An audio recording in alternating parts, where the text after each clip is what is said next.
Ok, c'est bon ça. Yes. Euh, le, euh, le message de l'exemple de la vie de Joseph, c'est un des messages que j'aime énormément, mais sur tellement de points. Je pense que rien que la vie de Joseph, euh, Mhm.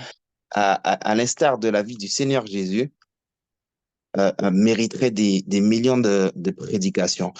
Pourquoi? Parce que je trouve, en tout cas, que Joseph, c'est une des images, une des images les plus importantes, une des images prophétiques les plus importantes de l'arrivée du Seigneur Jésus. Joseph a été abandonné et trahi par ses frères. Il n'a pas été reçu. Premièrement, il n'a pas été reçu par ses frères, comme le Seigneur Jésus.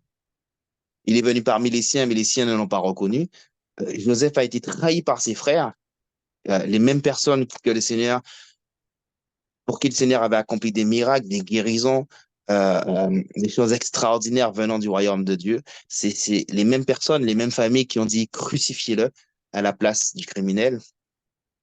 Euh, Joseph, il est venu pour une mission, la première, une vision que le Seigneur lui avait partagée. Entre l'accomplissement de la vision jusqu'à, entre la révélation de la vision jusqu'à l'accomplissement de la vision, on a essayé de le tuer à plusieurs reprises. Euh, un peu exactement à la même image que le Seigneur Jésus. Euh, euh, et pourtant, il est venu d'une famille qui ne méritait pas grand-chose. Il n'y avait pas grand-chose. Et finalement, il est devenu une des personnes la plus importante du pays dans lequel il était. Pourtant, il était juste un homme. Donc là, on commence à différencier du Seigneur Jésus parce que lui, quand il est arrivé, il a révélé la souveraineté du Père, la souveraineté du Père. Et quand l'œuvre a été accomplie à la croix et quand il est ressuscité, c'est là on a compris qu'il avait une souveraineté non seulement sur cette terre, mais sur tout cet univers, sur toute cette galaxie. Et aujourd'hui, en fait, j'ai eu à cœur de, de, de parler un peu de la vie de Joseph, qui nous concerne, je trouve que ça concerne beaucoup d'entre nous, beaucoup d'entre nous. Je vais commencer avec cette prière. Seigneur, merci pour ce moment. Seigneur, merci pour ce premier atelier prophétique. Seigneur, tu dis que le commencement d'une chose vaut mieux que la fin d'une chose vaut mieux que son commencement. Seigneur, que ce commencement-là, Seigneur, soit empreint de ta gloire. Seigneur, empreint de ton onction. Seigneur, que ce que je dis, Seigneur, ne vienne pas de moi, de mes émotions, de mes opinions, mais vienne de toi, Seigneur, afin d'encourager, édifier, construire. Que ce soit moi, premièrement, mais aussi pour mes frères et mes sœurs. Père, merci de ce que tu vas faire déjà pour cette nouvelle année. Merci de nous réunir encore. Merci de nous avoir gardés et merci de nous faire démarrer quelque chose avec toi. Parce que tant que tu es avec nous dans la barque, Seigneur, on ne craint absolument rien. Seigneur, merci de tout ce que tu vas faire, de tout ce qui va être prononcé, toute cette atmosphère autour de nous. Père, étends ta main afin qu'il se produise encore des signes, des miracles et des prodiges, Seigneur, car sans toi, nous ne sommes rien. Seigneur, merci de tout. Merci pour tout. Seigneur, merci parce que tu l'as voulu. Amen. Amen. J'aimerais le verset que je vous ai partagé ce matin sur le groupe. D'ailleurs, c'était Proverbe 16 au verset 4. L'Éternel fait toutes choses pour un but et même le méchant pour le jour du malheur. Euh, Premièrement, j'aimerais insister sur ce paramètre euh, que avec le Seigneur, rien n'est facile, mais c'est pas moi qui insiste, c'est le Seigneur lui-même qui nous a dit, à cause de moi, vous aurez des persécutions. La vie chrétienne, j'ai toujours dit, la vie chrétienne n'est pas un monde de bisounours en disant, crois au Seigneur Jésus et tout sera magnifique, hein. Il y aura plus de problèmes, il y aura pas tout ça, tu auras de l'argent à profusion, tout ce que tu veux. Non, c'est pas ce que le Seigneur nous a dit. Crois au Seigneur Jésus, tu seras sauvé, toi et toute ta famille. Ça, c'est une vérité fondamentale. Euh, nous sommes sauvés premièrement sur cette terre parce que ce qui nous rongeait auparavant, ce qui nous gardait captifs auparavant, tant dans la chair que dans l'âme, ne l'est plus. Nous sommes libérés de tout ça. Certaines choses n'ont pas changé, les circonstances pour certains ne changent pas tout de suite, je tiens à dire tout de suite, mais la promesse est là parce que Christ lui-même qui s'est engagé, en fait, pour que sa parole s'accomplisse. Euh, Joseph, je vais lire le premier passage. Hop, Genèse 38, Genèse 37. Je vais commencer Genèse 37 au verset 1. Je vais d'abord commencer par le verset 1. Genèse 37 au verset 1. Quant à Jacob, il s'installa dans le pays de Canaan, là où son père avait séjourné. Voici la lignée de Jacob. À l'âge de 17 ans, Joseph prenait soin du troupeau avec ses frères.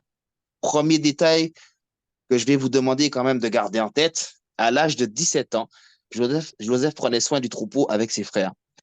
Le garçon était en compagnie des fils de Bilha et de Zilpa, les femmes de son père, et ils rapportaient leurs mauvais propos à leur père. Ismaël aimait Joseph plus que tous ses autres fils parce qu'il l'avait eu dans sa vieillesse. Et je vais m'arrêter là et je vais relire ce verset-là. Israël aimait Joseph plus que tous ses autres fils parce qu'il l'avait eu dans sa vieillesse. Il y a bien souvent des promesses que l'on a qui n'arrivent pas et qui tardent, qui tardent, qui tardent et qui tardent. Ce qui me revient tout de suite, c'est Habakkuk. Si la promesse tarde, attends-la parce qu'elle s'accomplira et elle s'accomplira certainement. Et bien des fois, le Seigneur nous donne des promesses. Ces promesses-là arrivent tout de suite. Aucun problème. Alléluia. Merci Seigneur.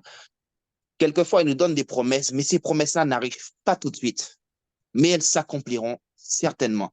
Et quand elles arrivent, quand elles finissent par s'accomplir, ces promesses-là, plus elle a tardé, plus il y a un signe de maturité, de réflexion en nous.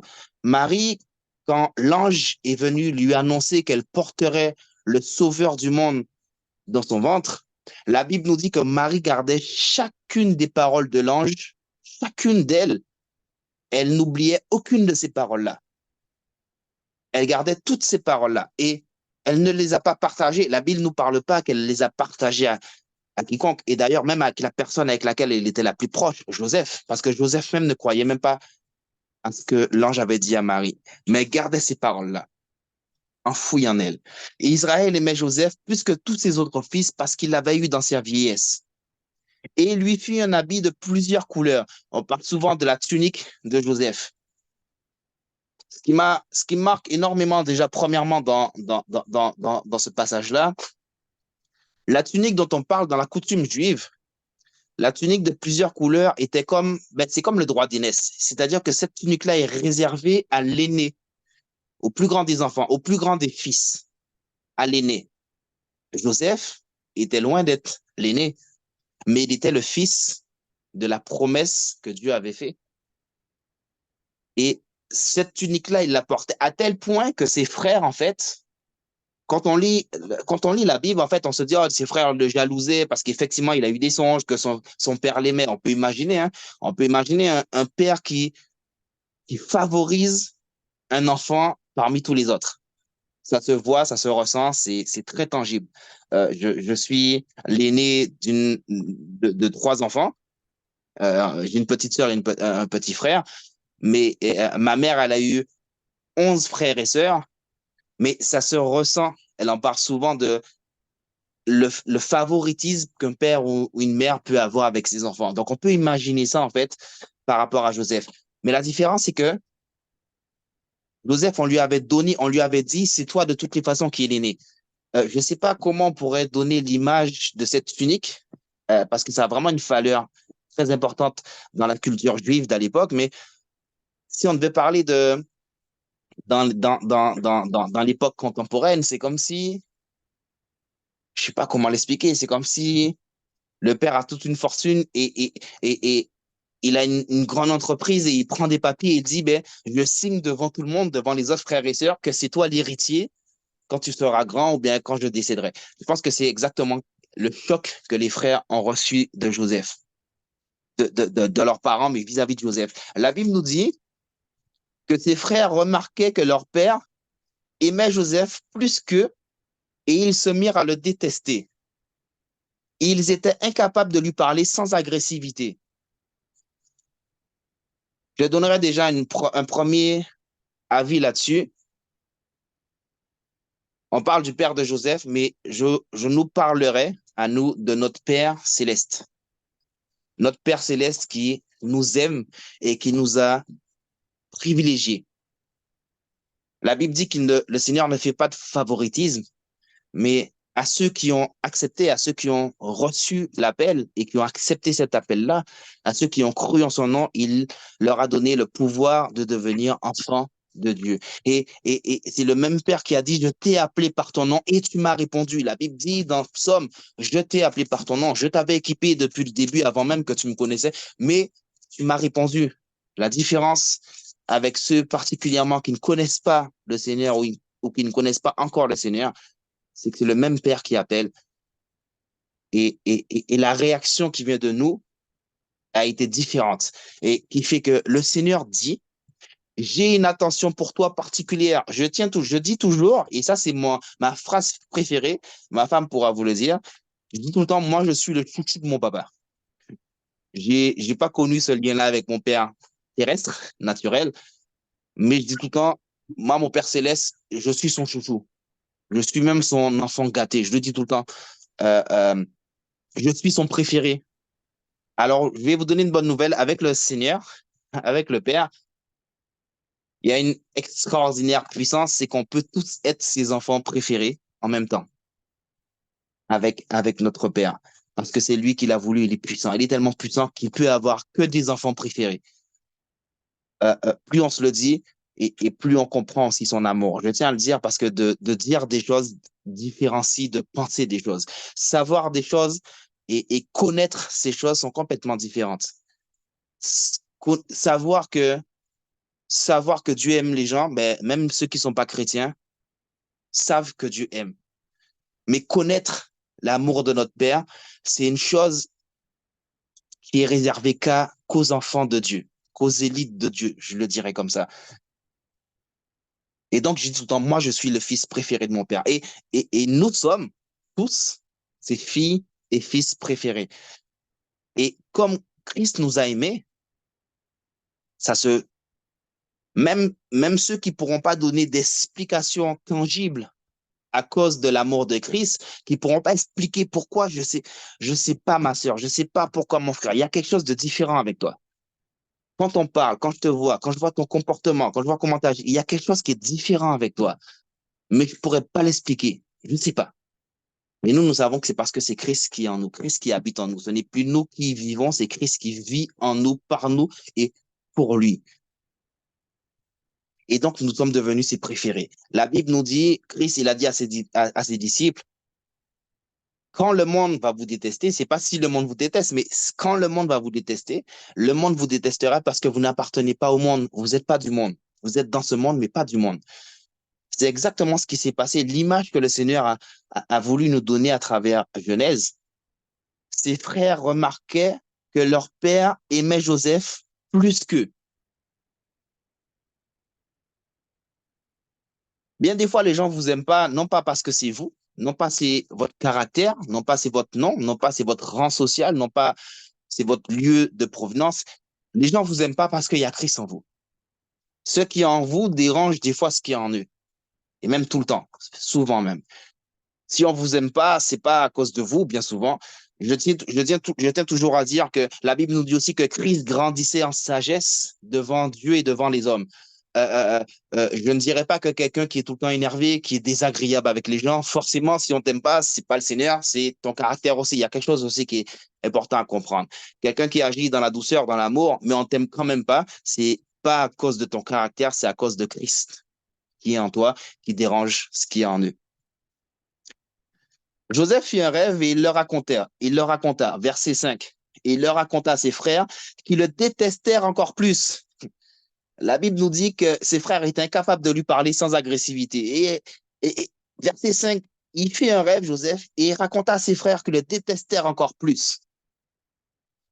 Et Joseph, dans son innocence, Joseph, c'est le plus petit des frères, dans son innocence, il pensait qu'il pouvait en parler, bien qu'il ait compris que personne ne l'aimait trop, mais J'imagine quand même que ça doit être quelqu'un qui était, vous savez, quelqu'un qui, c'est ce que je me dis, ça c'est mon opinion à moi, mais quelqu'un qui sait qu'il n'est pas aimé, quelqu'un qui n'a pas d'assurance et tout, je ne suis pas aimé de mes frères et tout, en fait, euh, euh, il gardera tout pour lui, c'est quelqu'un qui sera introverti, en fait. Mais la Bible dit qu'il fait un rêve et le raconter à ses frères. Donc, je pense que Joseph devait être quelqu'un de curieux, quelqu'un de zélé, d'extraverti, mais pas dans le sens où il fait n'importe quoi, mais quelqu'un qui est dynamique, si je peux dire ça comme ça. Et Joseph leur dit, écoutez donc le rêve que j'ai fait. Nous étions en train d'attacher les gerbes au milieu des champs, et voici que ma gerbe s'est dressée et est restée debout. Vos gerbes l'ont alors entourée et se sont prosternés devant elle. À ce moment-là, Joseph n'avait pas eu la révélation de son rêve. Parce que la Bible nous dit, au verset 8, que ses frères lui dirent, est-ce que tu vas vraiment régner sur nous? La Bible ne nous dit pas que Joseph leur a dit, voici ce que voulait dire mon rêve. Hein. C'est ses frères qui ont donné d'entrée de jeu la révélation du rêve. Comment je sais que c'est la révélation? Parce que ça s'est accompli quelques chapitres plus loin. Dieu parle aux gens, que nous soyons en lui ou pas. Il y a une différence entre ceux qui savent comment le Seigneur parle, les brebis, je parle à mes brebis, les brebis entendent sa voix et reconnaissent la voix du Christ, du bon berger. Mais je tiens à dire aussi que ceux qui ne connaissent pas Christ, le Seigneur leur parle aussi. Hein. Et des fois, ils savent même ce que le Seigneur va dire, ce que le Seigneur dit. Et des fois, ils ont même la révélation. Ça peut, c'est pas moi qui le dis, c'est notre Bible qui nous le dit. Les frères ont compris la révélation. Si on parle pareil de Pharaon, du Pharaon ou bien des rois même, quand Abraham est venu avec sa femme, la Bible nous dit que c'est le Seigneur lui-même qui avait dit ne touche pas cette femme parce que c'est la femme d'un prophète. On sait comment le Seigneur parle, donc oui, c'était ma petite parenthèse pour dire que le Seigneur parle même à ceux qui ne le connaissent pas, et ceux qui ne le connaissent pas, des fois, l'entendent très bien. La différence, c'est ce que tu vas faire avec. C'est juste, c'est ce que tu vas faire avec et comment tu te positionnes par rapport à cette parole-là. Joseph fit encore un autre rêve, il le raconta à ses frères. Il dit, j'ai fait encore un rêve. Comme je vous ai dit, je pense que c'était pas quelqu'un qui était introverti, hein. Parce que j'imagine qu'avec la première réaction, quand ses frères ont dit, mais qu'est-ce que ça veut dire, tu vas vraiment régner sur nous, il devait y avoir une atmosphère un peu. Vous savez, on voit ça surtout aux Antilles, en Afrique et tout, c'est très expressif. C'est. Lui, bizarre, lui. Hein. Mais il revient encore en disant, mais il refait notre rêve et il le raconta. Le soleil, la lune et 11 étoiles se prosternaient devant moi. Il le racontait encore à son père et à ses frères. Et son père lui fit des reproches en disant, que signifie le rêve que tu as fait? Faut-il que nous venions, moi, ta mère et tes frères, nous prosterner jusqu'à terre devant toi? Vous voyez, la première fois, c'était les frères. La Bible ne mentionne pas le père. Et là, la deuxième fois, c'est le père qui a reçu la révélation. Joseph avait déjà reçu là l'appel, la base, le départ de ce que le Seigneur voulait faire et ce que le Seigneur allait faire avec lui. Mon frère, ma soeur, ce que le Seigneur t'a donné, principalement en songe, en vision et peu en impression, j'insiste sur en songe, en vision et peu en impression, ce qu'il a confirmé par la parole des frères et sœurs aux alentours, par la parole de prophètes et de prophétesses, par ce qu'il a confirmé par même les circonstances, là où il t'a montré qu'il t'a appelé et ce qu'il va faire avec toi, il te l'a déjà montré. Et c'est ça, ne doute pas là-dessus. Il y a beaucoup d'entre nous qui se posent encore la question, est-ce que Dieu m'a vraiment appelé? Est-ce qu'il m'a vraiment dit? Est-ce que c'est vraiment ça? Parce que vraiment, c'est pas ce que je vois. Ça arrive sur le point qui arrive, le point suivant. Mais ce qu'il t'a montré en songe, en vision et peu en impression, ce qu'il a confirmé par la parole de ses prophètes, de ses prophétesses, même de ses évangélistes, même de n'importe qui entend sa voix, ce qu'il l'a confirmé, c'est ce qu'il t'a dit et il le fera certainement. Alléluia. Il t'a pris là et il t'a déjà montré là où il est. La Bible nous dit dans Psaume, car c'est un Dieu qui est au départ et à l'arrivée. Il sait déjà comment ça se passe au départ, mais avant même qu'on soit parti, il sait déjà commencer à l'arrivée. Il est déjà à l'arrivée. Alléluia. Et le rêve que le Seigneur nous a donné, je le répète encore une fois, s'accomplira certainement. Alléluia. La Bible nous dit toujours Amen, dans amen. Alléluia, merci Seigneur. Genèse 37 au verset 16. Je résume un peu parce que c'est vrai qu'effectivement, le père de Joseph lui a dit, va voir tes frères qui sont dans les champs et, et rapporte-moi de leurs nouvelles. La Bible nous dit que Joseph est parti et il est en chemin. Au verset 18, la Bible nous dit, les frères de Joseph le virent de loin et avant qu'il ne soit près d'eux, ils complotèrent de le faire mourir. Je m'arrête déjà premièrement là. Vous savez, c'est le même esprit qui agissait déjà en Canaan. Comment tu peux faire, ou bien comment tu peux même avoir comme projet de faire mourir ton frère, ton frère, ton frère, ton frère, ton frère, frère. C'est, il y a quelque chose qui est vraiment très puissant et des fois on s'en rend pas compte, c'est la jalousie. Je ne rentrerai pas trop beaucoup là-dedans. La jalousie peut être bonne comme jusqu'à la seule manière dont la jalousie peut être bonne, c'est une jalousie, par exemple, celle qu'on rencontre de mari et de femme. Euh, je t'aime tellement que je ne voudrais pas que n'importe qui vienne vers toi. C'est le Seigneur lui-même qui dit, je suis jaloux à tel point que je ne remettrai ma gloire à personne d'autre pour toi. Tout le reste, c'est de la mauvaise jalousie et celle-là, elle détruit. Ils le virent de loin, les frères de Joseph, et avant qu'il ne soit près d'eux, ils complotèrent de le faire mourir. Ils se dirent l'un à l'autre, voici le rêveur qui arrive. C'est ce qu'on dit de toi, mon frère, ma sœur. Hein. Ah, voici celui qui connaît Dieu. Voici celui qui parle avec Dieu. Voici l'enfant de Dieu. Mais dit dans ton ironique, hein, c'est ce qu'on dit de toi. Alléluia, c'est vrai. Alléluia, c'est vrai. Et qu'ils le redisent parce que c'est le même Dieu qui, qui prouvera, qui justifiera que ce qu'il disait, en fait, c'est exactement ce qui est. Ils parlent prophétiquement, mais ils ne le savent même pas. Les frères dirent après, allons-y maintenant, tuons-le et jetons-le dans une des citernes. Nous dirons qu'une bête féroce l'a dévoré et nous verrons ce que deviendront ses rêves. Je m'arrête encore là. C'est ce que les gens pensent. Mais s'il était avec Dieu, vous savez, hein, les gens, ils pensent que être béni pour n'importe quoi. En fait, je vais même donner l'exemple d'une ancienne connaissance dans le monde qui est devenu un très grand DJ, qui disait que, Alléluia, oh, Dieu m'a béni parce que je mixe maintenant dans toutes les soirées.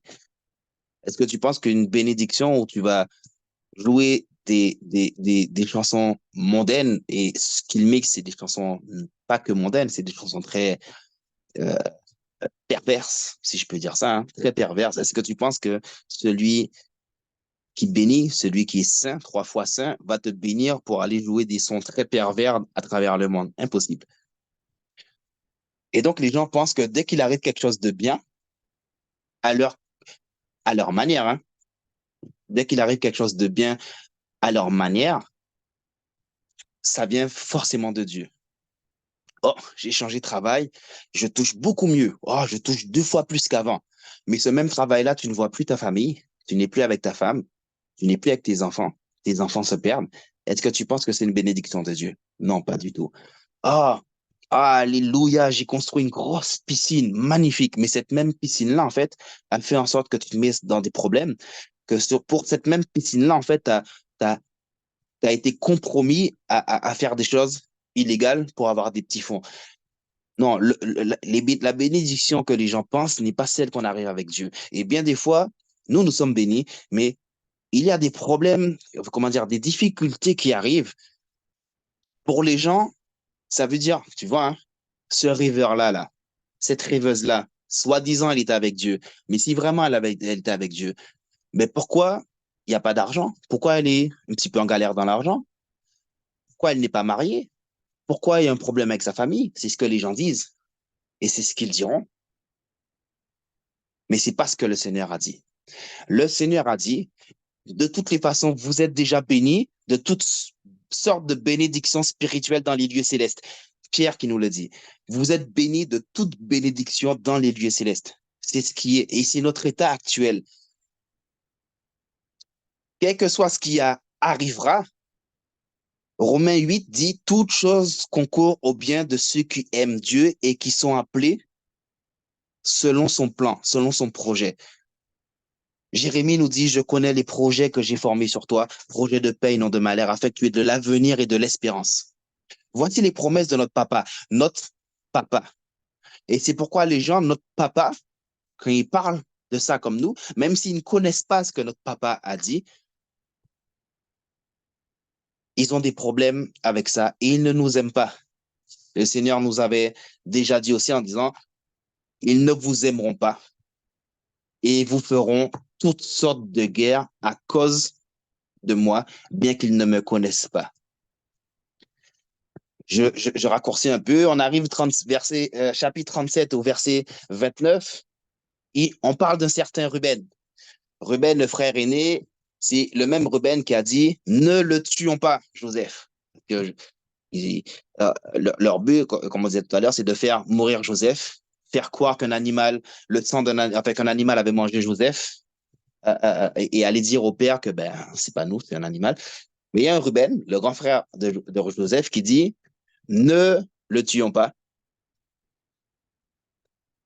ne le tuons pas, mais arrivons auprès de notre père.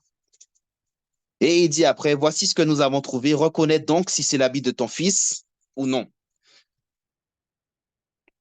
Jacob le reconnut, dit, c'est l'habit de mon fils. Une bête féroce l'a dévoré, Joseph a été mis en pièces. Voici ce qu'on sait de comment les frères de Joseph ont vendu Joseph. Moi, ce qui m'a toujours marqué là-dedans, c'est que plus Joseph arrivait vers ses frères, parce que le père a demandé d'aller vers les frères pour savoir, pour prendre des nouvelles, plus Joseph arrivait, plus en fait, ce qui, ce qu'il ne pensait pas du tout de tout ce que le Seigneur lui avait donné auparavant allait arriver. La Bible nous dit, qui sait ce qu'un jour peut enfanter? Ici, le 20 matin, son père lui a juste dit, va prendre des nouvelles de tes frères. Et en fait, non, il savait même pas qu'il arrivait vers la citerne, la, vers la prison et vers les épreuves. Et c'est le troisième sous-thème sur lequel je vais rentrer aujourd'hui, les épreuves que la vie de Joseph peut nous apprendre. La Bible nous dit que Joseph a été vendu et qu'il est arrivé sous l'ordre des plus grands, du plus grand pays à l'époque. Hein. On parle de Potiphar. Chapitre 39, quant à Joseph, on l'avait fait descendre en Égypte et Potiphar, l'officier du Pharaon, qui était chef des gardes, un Égyptien, euh, c'était des très grands rangs à l'époque. Hein. Quand on parle comme ça, officier du Pharaon qui était chef des gardes, c'est un très, très grand rang. L'Éternel fut avec Joseph et la réussite l'accompagna. Mais quand même, Joseph était prisonnier. Mais le Seigneur nous fait remarquer qu'il était avec lui et la réussite l'accompagnait. Mais il était prisonnier. Hein. Vous savez, bien des fois, je dis qu'on pense, qu'on est prisonnier quelque part. Oh, je sais pas, les finances, ça n'avance pas. Ah, je sais pas, au travail, ça n'avance pas. Dans ma famille, ça n'avance pas. Dans ce que même j'ai fait pour le Seigneur, ce que le Seigneur a fait en accomplissant des miracles, à ce moment-là, j'ai l'impression que même ça, en fait, il y a un problème avec moi. On pense des fois qu'on est prisonnier quelque part. Mes frères et sœurs, des fois, c'est juste, enfin, pas des fois, c'est nos pensées. Mais c'est pas ce que le Seigneur dit, c'est nos pensées. Le Seigneur dit, moi, je suis avec toi. Je serai avec toi tous les jours de ma vie. Et c'est bien pourquoi le Seigneur aussi nous a dit, vous aurez des tribulations. Parce que s'il ne nous avait pas dit ça, on aurait pu penser que s'il y a un problème, peut-être Seigneur, tu n'es pas avec moi. Mais il a dit, vous aurez des tribulations. Vous aurez des problèmes. On s'acharnera sur vous. Mais vous, prenez courage parce que moi, j'ai vaincu le monde. Je suis avec vous. Et Joseph, je vais résumer parce que c'est très long. En fait, c'est très long. Ça prendrait du temps à tout lire. Joseph a été comme un esclave, a travaillé pour une des personnes les plus valorisées à l'époque en Égypte. Et un jour, Joseph fut mis en prison. Le même qui avait reçu des rêves, le même qui savait ce que Dieu l'Éternel voulait faire pour lui, le même avant même qu'il réalise, avant même qu'il soit conscient, avant même qu'il ait la révélation de ce que l'Éternel veut faire pour lui, le même pour qui ce sont les autres et sa famille qui ont eu la révélation de ce que le Seigneur voulait faire avec lui, ben c'est le même qui a été jeté en prison. Verset 21, l'Éternel fut avec Joseph et étendit sa bonté sur lui et il lui fit gagner la faveur du chef de la prison. Premier message, mes frères et sœurs, à cause du Seigneur qui est avec nous, c'est lui qui touchera votre patron, c'est lui qui touchera la personne qui doit être pour vous, pour le ministère, mais aussi pour vous, avec vous, pour votre vie, pour le ministère.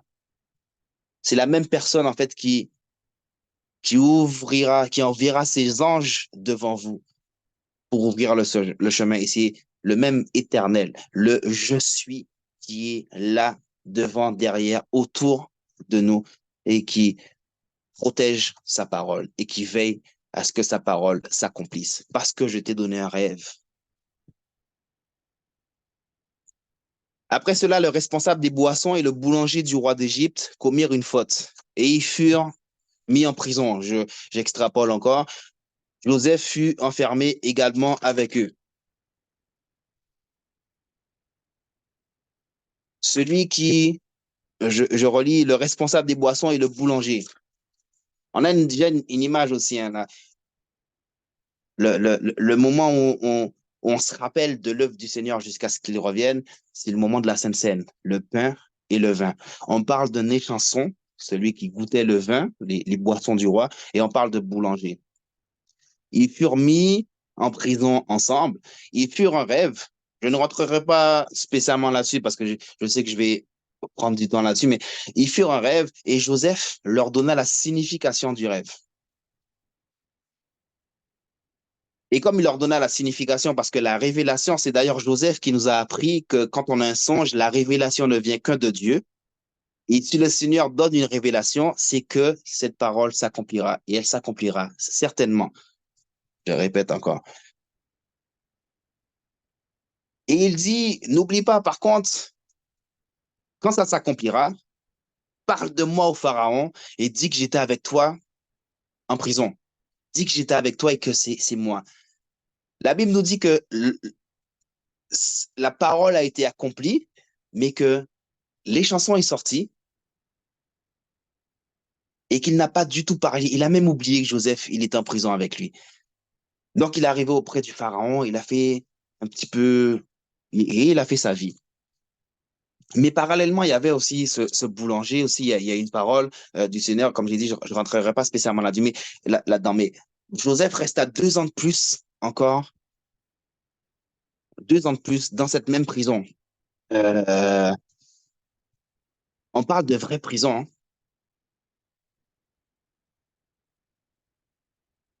Si tu penses que ta situation, elle ne change pas et que tu restes vraiment là-dedans, que c'est compliqué, que tu te dis, waouh, c'est moi qui ai commis quelque chose. Je sais pas, il y a peut-être des forces démoniaques, je suis attaqué, on m'enchaîne, on m'a mis dans une forteresse et tout. Non, le Seigneur est là avec toi et certaines choses doivent arriver. Le Seigneur a dit, ce qui se passe maintenant, tu ne peux pas le comprendre, mais je te l'expliquerai après, tu le comprendras après. Aujourd'hui, tu ne le comprends pas, mais tu le comprendras après. Tu le comprendras après pourquoi. C'est pas l'ennemi. Parce que l'ennemi, en fait, si l'ennemi t'attaque et il prend possession de toi, ça veut dire que le Seigneur, il n'est pas fidèle pour te protéger. C'est la parole de notre papa, de notre maître, de notre roi, de notre majesté. C'est lui qui te protège. C'est lui qui est devant toi, derrière toi, autour de toi. Merci Seigneur Jésus. Parce que des fois, notre petite intelligence, autant évoluée qu'elle soit, pense que on doit faire, on doit faire. Non, le Seigneur, il est tellement plus puissant que ça. C'est lui qui veille à tout ça. Vous savez, dès que le cœur reste sur le Seigneur Jésus, j'ai envie de vous dire, et ça sera, dès que notre cœur il est avec le Seigneur Jésus, voici l'alliance qu'on garde dans notre doigt. Il fait tout le reste.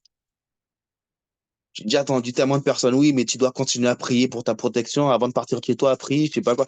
Ouais, c'est pas plus mal, mais en pensant à ça, ça voudrait dire en fait que tous les jours, tu es obligé de rappeler au Seigneur, oh Seigneur, tu dois me protéger. Est-ce qu'un enfant oublie de protéger est-ce qu'un parent oublie de protéger son enfant? Est-ce qu'un mari, en fait, va laisser sa femme aller n'importe quoi, en fait, parce que, ben, non, non, on est les enfants du Seigneur, on est son épouse. Impossible. Mais n'oublions jamais qu'il est là et tant que notre cœur reste scellé à lui, il y a rien du tout, rien du tout. Ni même nos manquements, ni même des fois notre flemme, ni même notre fatigue, ni même tout ce qu'il y a à dire, en fait, ni même nos péchés. Je vais aller là-dessus. Tant que notre cœur reste avec le Seigneur, il n'y a rien qui nous séparera de l'amour de Christ. Personne. Et puis un jour, Joseph fit un rêve, mais là qui concernait, on parle de quelqu'un qui était prisonnier, qui avait des rêves, des révélations du Seigneur pour, pour des personnes en particulier, pour la vie de personnes en particulier. Et là, il fit un rêve où là on parle plus de personnel, le spectre d'autorité a grandi. Là, il a eu une révélation pour le pays. Il a rêvé de vaches maigres et de vaches maigres, de vaches moins maigres et tout ça. Je ne veux pas rentrer encore sur la révélation, enfin sur les songes, mais on parle de quelqu'un qui a eu des songes sur un aspect personnel et le spectre d'autorité, comme je disais, a grandi. Il a eu une révélation qui concernait beaucoup plus. Bien des fois, les révélations que tu as eues, fais attention aux songes que le Seigneur te donne. Même si tu n'as pas la révélation tout de suite, garde-les, Seigneur, si c'est de toi, que ces songes-là restent dans mon cœur et que tu me donnes la révélation. Parce que bien des fois, certains songes qui paraissaient pas extraordinaires, d'une révélation extraordinaire, qui même des fois paraissaient futiles, c'est les mêmes songes, en fait, qui détiennent la clé de ce que le Seigneur a pour toi. Il a rêvé juste de vaches maigres, de vaches moins maigres. Et sur ça, quelqu'un est venu lui dire, oh, Pharaon, j'imagine comment il parlait. Oh, Pharaon, toi, donc, oh, l'exhumance est extraordinaire, tout ce que tu veux. Ils avaient peur, il était méchant, Pharaon. Ben, je connais quelqu'un qui connaît la révélation des songes. Et Joseph, dans tout ça, il est resté humble, il a pas fait de compromis. Il a dit, ça ne vient pas de moi, la révélation. Il n'y a que Dieu, l'Éternel. Et Yahvé qui donne la révélation des songes. Donc, sur ça, déjà, petit point qui paraissait pas beaucoup, mais il a évangélisé, il a parlé du Seigneur, il a tout remis pour la gloire de l'Éternel. Et voici ce que ton rêve, ce que ton songe voulait dire. Dans tout ça, il a eu la parole de connaissance, le discernement des esprits, la parole de sagesse, les trois dons qui se sont manifestés. La parole de sagesse, pourquoi? Parce qu'il a dit, mais si pendant les prochaines années, tu mets quelques pourcentages de côté et tout, en fait, dans quelques années, en fait, on pourra s'en sortir. Et c'est ce qui s'est passé à tel point où, en fait, Joseph a été promu la deuxième personne la plus importante du pays, le plus important à l'époque dans le monde. Ton état ne définit pas ce que le Seigneur a dit. Et ton état actuel, les circonstances actuelles ne donnent aucunement, en fait, à l'ennemi le droit de définir ce que le Seigneur t'avait déjà donné comme rêve au début. Et il a dit, je ferai de toi quelqu'un d'important. Tu feras cela pour moi, pour le royaume, pas dans mon intérêt juste personnel. Les gens, ils aiment trop dire, oui, le Seigneur, il nous utilise pour ses intérêts. Oui, mais si, ça voudrait dire quand même que c'est un père qui est... non, c'est pas correct. J'aime pas cela, en fait, parce que ça, effectivement, on travaille toujours pour le royaume, mais c'est pas un père, en fait, qui nous oblige à faire des choses, mais c'est que pour lui, il prend soin de nous. Notre travail à nous, c'est de garder notre cœur en lui. Cherchez le royaume de Dieu et sa justice, et tout le reste vous sera donné par-dessus tout. Notre travail, c'est de faire un mets de lui, un délice de lui. Et lui, il fait le reste, mais il ne nous dit pas, tu dois faire pour moi. Non, c'est un père qui dit, il dit, on travaille ensemble. On est ensemble dans tout ça. Parce que plus tu travailles pour moi, plus tu découvres comment le royaume fonctionne. Et plus tu découvres comment le royaume fonctionne, plus tu découvres que tout ce qui est à moi est à toi. Donc tu ne me demandes plus parce que c'est déjà à toi. Tu t'appropries simplement ce qui est déjà à toi. Voici pourquoi le Seigneur nous a dit de faire attention à la justice de son royaume. Troisièmement, et là je vais finir, la famine a tellement, pardon, La famine a tellement bouleversé le pays qu'à un moment donné, ben, les frères de Joseph ont dû arriver. Joseph fut appelé gouverneur, hein. Quel grade, c'est un grade du monde, mais quel grade? Gouverneur partant de prisonnier, partant de... Waouh, celui qui est parti de rien, il est arrivé très haut. La Bible nous dit dans le chapitre 42, 10 frères de Joseph descendirent en Égypte pour acheter du blé. Joseph n'envoya pas avec eux Jacob n'envoya pas avec eux Benjamin, le frère de Joseph, car il avait peur qu'il lui arrive un malheur. C'était le deuxième plus petit après Jacob, donc après Joseph, pardon. Donc Jacob prenait soin de lui, il avait peur de ce qui allait arriver. Donc il a envoyé les 10 autres frères. Quant à Joseph, il exerçait le pouvoir sur le pays. Oh, il exerçait le pouvoir sur le pays le plus puissant de cette époque-là. C'était lui qui vendait du blé à toute la population du pays. Le blé, je rappelle un peu cette image, hein, dans la même prison, le boulanger, les chansons, l'image du blé, le pain, le Seigneur, je suis le pain descendu du ciel. Il y a tellement d'images dans la vie de Joseph qui est extraordinaire, qui préfigure le Seigneur Jésus. Les frères de Joseph vinrent et se prosternèrent devant lui, le visage contre terre. Quand Joseph vit ses frères, il les reconnut, mais il se comporta en étranger vis-à-vis d'eux. Il leur parla durement et leur dit, d'où venez-vous? Ils répondirent du pays de Canaan pour acheter des vivres. Je continue, la Bible dit, Joseph se souvint des rêves qu'il eut à leur sujet. Il se souvint des rêves, les rêves que le Seigneur a mis, ça fait 5, 6 ans, des fois 10 ans, quand c'est le moment, quand la porte a été ouverte dans ta vie, le Seigneur te rappellera les rêves qu'il t'avait donnés à propos de tout ça. Et Joseph leur dit, vous êtes des espions. C'est pour examiner les points faibles du pays que vous êtes venus. Mais là, on voit que Joseph était intelligent, il était malin, parce qu'il savait pourquoi il avait dit. Il savait que ce n'était pas des espions, mais il savait pourquoi il devait amener le reste de la révélation, si je peux dire ça comme ça. Et ils répondirent, non, nous ne sommes pas des espions. Moi, je raccourcis un peu. La Bible dit au verset 18, le troisième jour, beaucoup d'images du Seigneur, le troisième jour, Joseph leur dit, faites ce que je vous dis et vous vivrez. Je crains Dieu. Faites ce que je vous dis et vous vivrez. Est-ce que ça ne vous rappelle pas une parole que le Seigneur nous a donnée? Je me rappelle très fortement une parole que le Seigneur nous a donnée. Faites ce que je vous dis et vous vivrez. Si vous êtes sincères, qu'un seul de vous reste enfermé dans cette prison. Et quant à vous, vous autres, partez, emportez du blé pour nourrir vos familles. On voit là, il y a toujours, j'assimilerais ça à une parole de sagesse. Pourquoi je le dis? Parce qu'on arrive vraiment vers la fin de ce que Joseph a fait et de comment il a parlé à ses frères. La Bible dit après, je vais raccourcir un peu. Hop, hop, hop, hop, hop, hop. Joseph parlait à ses frères en disant, allez voir votre père, parlez à votre père, mais Joseph a été triste parce que son petit frère n'était pas là. Son petit frère n'était pas là. Donc quand je parlais que j'assimilais ça quand même à une parole de sagesse, ils savaient ce qu'il y avait dans le cœur de leur frère. C'est vraiment ce que je me dis. La Bible nous dit que le Seigneur Jésus ne leur répondait pas parce qu'il savait ce qu'il y avait dans le cœur des hommes. Joseph savait, plus forte raison, plus forte raison, comme c'était leur frère, ils savaient comment ils réagissaient, mais ils savaient même comment ils allaient réagir encore. Donc, certaines choses, ils ne disaient pas, mais ils parlaient en parabole. Est-ce que ça vous rappelle toujours pas le Seigneur Jésus? Il parlait en parabole.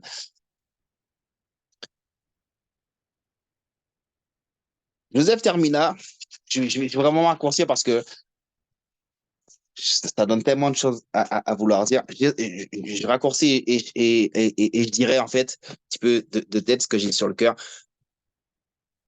Joseph termina en disant, mais vous aviez prévu de me faire du mal, mais Dieu a changé ça en bénédiction. Voici mon mot pour cet atelier prophétique de ce jour. Ils se lèveront, ils vous feront la guerre, mais ils ne vous vaincront pas.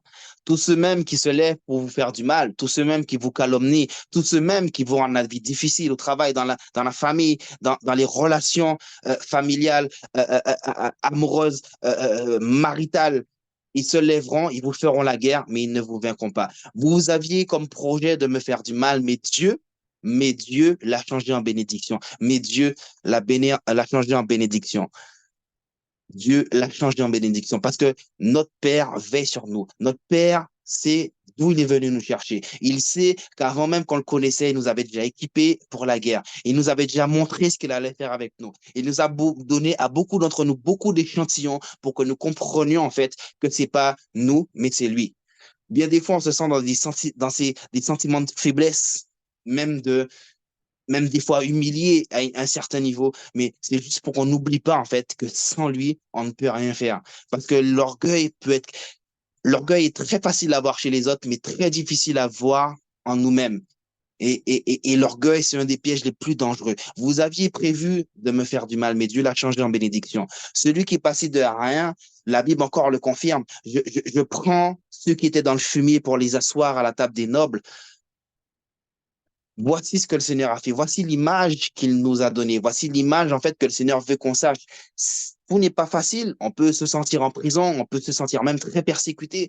Certains nous calomnieront. Certains même inventeront des histoires sur nous. J'ai pas parlé tout à l'heure de Joseph et de la femme de Potiphar, où il a été accusé de viol, mais il y a tout cela qui a à dire dans la vie de Joseph. On vous accusera. On donnera même certaines preuves qui ne sont pas des preuves, mais on donnera même des pseudo-preuves pour vous accabler. Mais le même Dieu qui vous a appelé, c'est le même Dieu qui veille sur sa parole. C'est le même Dieu, en fait, qui n'oubliera pas et qui se battra pour sa parole parce qu'il nous aime. On fera son travail au temps donné, au moment donné. Et tout ce qui, tout ce qu'on pense qui nous affaiblit, qui nous fatigue, c'est ces mêmes choses-là qui nous fait grandir sans qu'on s'en rende compte dans l'immédiat. Ce que je fais maintenant, tu ne le comprendras, tu ne le comprends pas, mais tu le comprendras. Ouais. C'est ce que le Seigneur nous dit, nous répète. Et la Bible nous parle de la vie de Joseph. Ça mériterait peut-être une partie 2, mais ce qu'il avait promis au début, entre la promesse et l'accomplissement de la promesse, il y a eu des années. Je ne parle pas de mois ou de semaines, des années. Et quand je parle d'années, on ne parle pas de 2, 3 ans. Il y a eu énormément d'années. Il y a eu presque 10 ans où la promesse, elle s'est accomplie. Mais Habakkuk 3 nous dit, si la promesse tarde, attends-la, parce qu'elle s'accomplira et elle s'accomplira certainement. Amen. Amen, amen. Alléluia. Amen.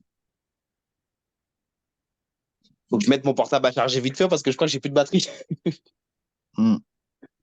Ah, yes, c'est bon, c'est parfait. Alléluia. Est-ce qu'il y a des questions, quelque chose à partager, quelque chose à rajouter?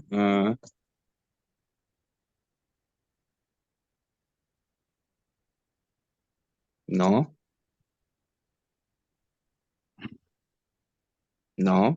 Oui, l'histoire de... Ouais, en fait, je peux parler, Oui, bien sûr, mon frère. Cédric, voilà. L'histoire de Joseph est passionnante. Elle nous apprend beaucoup sur la vie du nouveau chrétien qui, en fait, marche avec le Seigneur. Et quand on Amen. a comme ça des songes et des visions,